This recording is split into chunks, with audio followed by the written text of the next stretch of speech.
नमस्कार विद्यार्थी मित्रांनो, मी प्राध्यापक योगेश गांगुर्डे, इतिहास विभाग प्रमुख, कला वाणिज्य आणि विज्ञान महाविद्यालय कळवण, तालुका कळवण, जिल्हा नाशिक.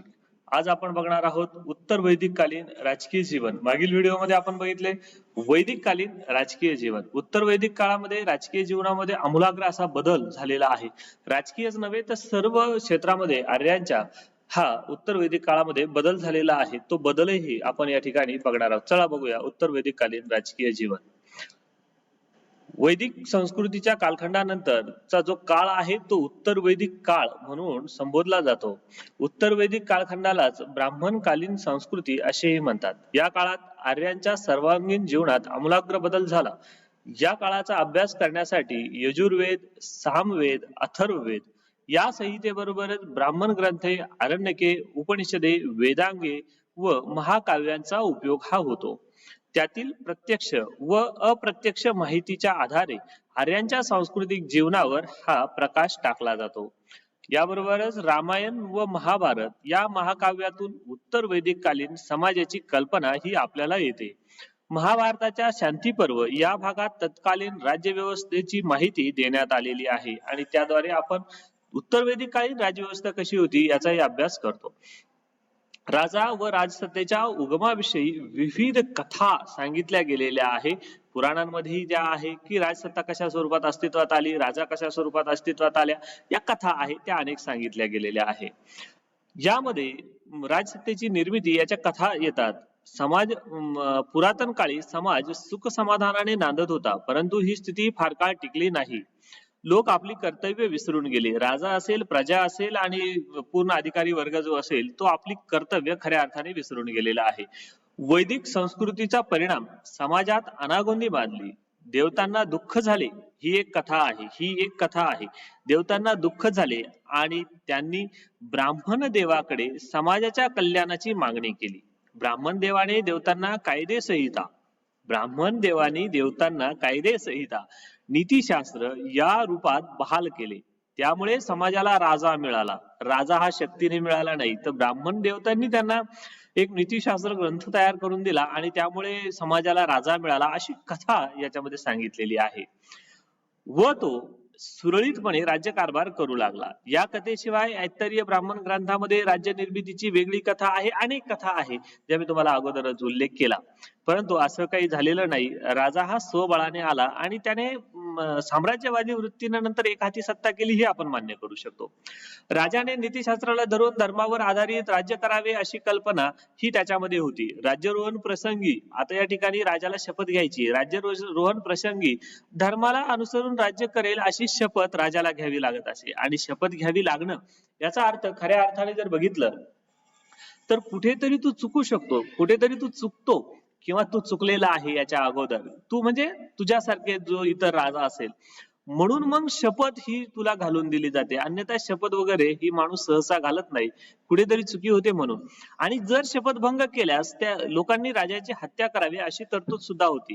प्रजेवर न्यायाने राज्य करणे, शत्रूपासून त्यांचे रक्षण करणे, न्यायदानाचे काम करणे ही प्रमुख कर्तव्य राजाची होती. परंतु राज्यसत्तेमध्ये साम्राज्यवादी प्रवृत्तीचा विकास झाला. राजा हा साम्राज्यवादी स्वरूपाचा झाला आणि राजाने राजाधिराज, सम्राट, एक विराट, विराट अशा पदव्या लावण्यास सुरुवात केली. प्रत्येक सत्ताधीश विशाल व शक्तिशाली साम्राज्य निर्मितीसाठी प्रयत्न करू लागला. प्रत्येक सत्ताधीशाला वाटायला लागला की आपलं राज्य मोठं असावं, विशाल असावं. यामधून राजसत्ता आणि राजा हा जुलमी व हुकुमशाह बनला.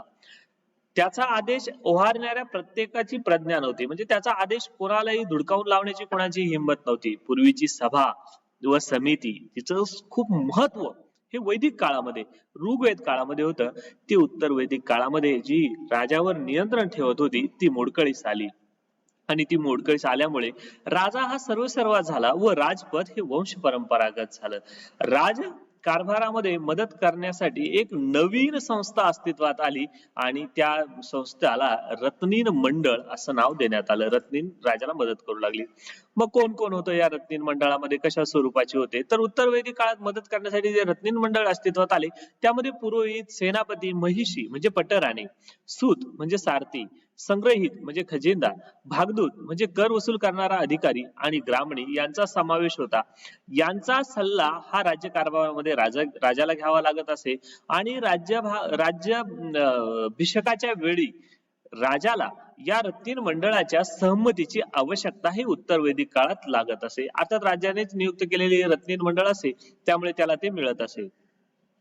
मंत्री परिषद, राजाला सर्व बाबतीत सल्ला देण्यासाठी मंत्री परिषद असे व राजाने अमात्य व मंत्री यांच्या मदतीने राज्यकारभार करावा अशी अपेक्षा असे. राजाला अन्य महत्वाच्या गोपनीय बाबींसंबंधी सल्ला देण्यासाठी अलीकडच्या काळातील कॅबिनेट मंडळासारखी एक समिती अस्तित्वात होती. यांची संख्या जास्तीत जास्त ही 8 पर्यंत असावी व मंत्री परिषद त्याहूनही थोडी मोठी असावी असे महाभारतातील शांती पर्वात सांगितले आहे. राजाचा पुरोहित हा राजगुरू विद्वान व सत्यशील असावा अशी अपेक्षा केली होती. वास्तवात हाच राजाचा मुख्य सल्लागार होता. वैदिक काळातील सभा व समितीचे अस्तित्व जे आहे ते उत्तर वैदिक काळात नाममात्र राहिलेले आहे आणि सभा समितीचं अस्तित्व संपलं त्याच ठिकाणी राजाची हुकुमशाही सुरू झालेली आपणास दिसून येते. उच्च अधिकारी, राज्याचा विस्तार मोठ्या प्रमाणावर झाल्याने शासकीय कारभार सांभाळण्यासाठी आता राज्याचा विस्तार झालेला आहे. साम्राज्यवादी राज्याचा भूप्रदेश खूप मोठ्या प्रमाणात व्यापलेला आहे, त्यामुळे त्याचे अधिकारी वर्ग वाढलेले आहे. त्याच्यामध्ये एक आलेला आहे कोषाध्यक्ष, न्यायाधीश, कारागृह अधिकारी या नावाने वेगवेगळे अधिकारी नियुक्त केले गेले. महसूल व्यवस्था, आता एवढा मोठ्या राज्याचा डोलारा सांभाळायचा आहे तर महसूल व्यवस्था ही भक्कम असावी. मग विस्तृत राज्याची सुरक्षा, सुव्यवस्था, शांतता राखण्यासाठी आवश्यक असलेल्या उत्पादनाची गरज राजाला भासू लागली. मग तो कर गोळा करू लागला, नजराणे घेऊ लागला, भेटी स्वीकारू लागला आणि दंडही आकारू लागला. कोणी चुकी केली तर त्यामधूनही त्याला महसूल, पैसा हा मिळू लागला. याद्वारे तो आपली गरज भागवू लागला. ब्राह्मण आणि क्षत्रिय हे प्रामुख्याने करापासून मुक्त होते. मग कर कोणाकडून घेतला जात होता? शेतकरी वर्ग, व्यापारी वर्ग आणि कारागीर वर्ग यांच्याकडून कर हा प्रामुख्याने वसूल केला जात होता. ब्राह्मण आणि क्षत्रिय हे त्या काळात करापासून मुक्त होते आणि शेवटी कर भरणारा हा शेवटी कष्टकरी वर्ग होता. एक सभा आणि समिती बरोबर एक महत्वाची अजून एक संस्था त्या काळात अस्तित्वात होती. विद्या या नावाने ही संस्था अस्तित्वात होती. धर्म आणि तात्विक प्रश्नांवर ही विद्या चर्चा करत असे. शब्दापासून विद्या ही उत्पन्न झाली होती. विद्या या शब्दापासून ही विद्या संस्था उत्पन्न झाली होती. ज्या ठिकाणी विद्वान लोक बसतात ते ठिकाण म्हणजे विद्य होय. यामध्ये स्त्री आणि पुरुष या दोघांचाही समावेश असे, परंतु विद्याचा प्रशासनाशी नाममात्र संबंध नव्हता. विद्या ही फक्त धार्मिक आणि तात्विक बाबतीमध्ये चर्चा करत होती, तिचा प्रशासनाशी फारसा काही संबंध नव्हता. संरक्षण व्यवस्था, राजाने आपल्या राज्याचे रक्षण व्यवस्था भक्कम करण्यासाठी भूदल, घोडदळ, धनुर्धारी, हत्तीदळ, रथदळ अशी विविध सैन्य उभारली होती. तत्कालीन युद्ध नियमानुसार सूर्योदयाबरोबर युद्ध सुरू होत होते व सूर्यास्ताबरोबर युद्ध बंद केले जात होते. युद्ध हे रात्रंदिवस चालत नसे. याशिवाय युद्धामध्ये विविध नियमांचं पालन केलं जात असे. युद्धभूमीवर मरण पत्करणे ही वीर मरण मानलं जात असे. स्त्रिया व मुले व शस्त्रहीन यांच्यावर हल्ला करायचा नाही हाही युद्धाचा एक नियम होता. युद्धभूमीवर वीर मरण पत्करलेल्या विद्वांना राजाने मदत करावी असंही त्यामध्ये अपेक्षित होतं नीती नियमामध्ये. अशा युद्धास धर्मयुद्धही म्हटले जाईल. अर्थात युद्ध जिंकण्यासाठी राजे विषारी शस्त्राचा वापर करत असे. विषारी शस्त्राचा वापर राजे युद्ध जिंकण्यासाठी करत असे. आज कोरोना कशामुळे आलाय, युद्धही की काय याविषयी फारसं भाष्य आपल्यासारख्याने न केलेलं बरं, परंतु विषारी युद्धाचा वापर तेव्हाही राजे करत असे. कट कारस्थान करत असे. त्यामध्ये राजदूत होते, शिष्टाई होते, कर केले जात असे, कराचे पालन केले जात असे, कधी कधी मोडले जात असे. अशा महाभारतातील अनेक घटनांवरून आपल्याला दिसून येते. न्याय व्यवस्था कशी होती त्या काळामध्ये?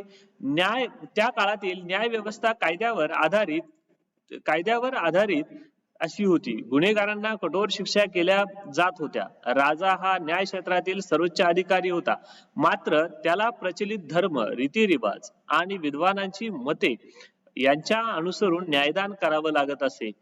मुलकी दावे लवादामार्फत सोडविले जात असे आणि पुन्हा या ठिकाणी दिव्य पद्धती अस्तित्वात होत्या. दिव्य, जर एखाद्या गोष्टीचा छडा लागला नाही की कशा स्वरूपात हा गुन्हा झाला तर त्याच्यामध्ये दिव्य हे स्वीकारलं जात होतं. सभा आणि समिती, मी तुम्हाला याच्या अगोदरही सभा आणि समितीवरची आपण चर्चा केलेली आहे. राजाला राज्यकारभारात मदत करणे व सल्ला देण्यासाठी या दोन समित्या अस्तित्वात होत्या. सभामध्ये विद्वान, प्रतिष्ठित व श्रीमंत लोक होते. न्यायदान करणारे, जनतेची पंचायत असे तिचे स्वरूप होते. समितीचे स्वरूप मोठे होते. राजाचे धोरण व कायदा याबाबत तेथे चर्चा होत असावी. जुलमी राजाला पदच्युत करण्याचा अधिकार होता. उत्तर वैदिक काळात तो अस्तित्वात सभा समितीचा गेलेला आहे. या संस्थेतून लोकमत व्यक्त होत असल्यामुळे राजाला त्याचा आदर करावा लागे. उत्तर वैदिक काळात राजाचे अधिकार वाढत गेले. उत्तर वैदिक काळ जो आहे त्या काळात राजाचे अधिकार वाढत गेले. त्यामुळे सभा व समितीचे अधिकार मर्यादित झाले. तसेच राजपद वंश परंपराने सुरू झाले. याचा परिणाम म्हणजे राजा हा ईश्वराचा प्रतिनिधी आहे असे मानले गेले, अशी कल्पना गेली आणि राजसत्ता जी आहे ती बलिष्ठ झाली, सर्वशक्तिमान झाली आणि त्यामुळे सभा आणि समितीचे अधिकार मर्यादित झाले, खुंटीत झाले आणि आता सभा समिती व इतर कोणीही राज्यातील नागरिक राजाच्या विरोधात जाणं हा शक्य झालं नाही. उत्तर वैदिक कालीन राज्य व्यवस्थेत असल्याचे दिसून येते. या काळातील राजा हा सर्व शक्तिमान सत्ताधीश बनला. सभा समिती या कालावधीत निष्प्रभ बनल्या. राजपद वंश परंपरागत बनले. पांचाल, कोशाल, मगध येथील राजांनी आपला प्रभाव दर्शविला. महाराजाधिराज, सम्राट अशा सर्वोत्तम बिरुद त्यांनी लावले. सर्व मांडलिक राजांना अश्वमेध यज्ञ करून आपले वर्चस्व किंवा सर्व सत्ताधीश पद मान्य करायला लावण्याची प्रथा या काळात सुरू झालेली आहे. राजा ही संस्था या काळात अत्यंत प्रभावशाली बनली. राजा ही संस्था जी ती अत्यंत प्रभावशाली आणि दृढ या काळात झालेली आहे. या काळातील ही जी राजकीय व्यवस्था आहे त्याच्यामध्ये हा मोठा आमूलाग्र बदल आपल्याला झालेला दिसून येतो. याबरोबरच इतर व्हिडिओ तुम्हाला बघायचे असतील तर खाली डिस्क्रिप्शन मध्ये लिंक दिलेले आहे, त्याचा तुम्ही अभ्यास करू शकतात. तसेच अजून या ठिकाणी ज्या लिंक आहे त्याबरोबर इतिहासाचा क्रमशः अभ्यास करण्यासाठी तुम्ही त्याचा वापर करू शकता. धन्यवाद.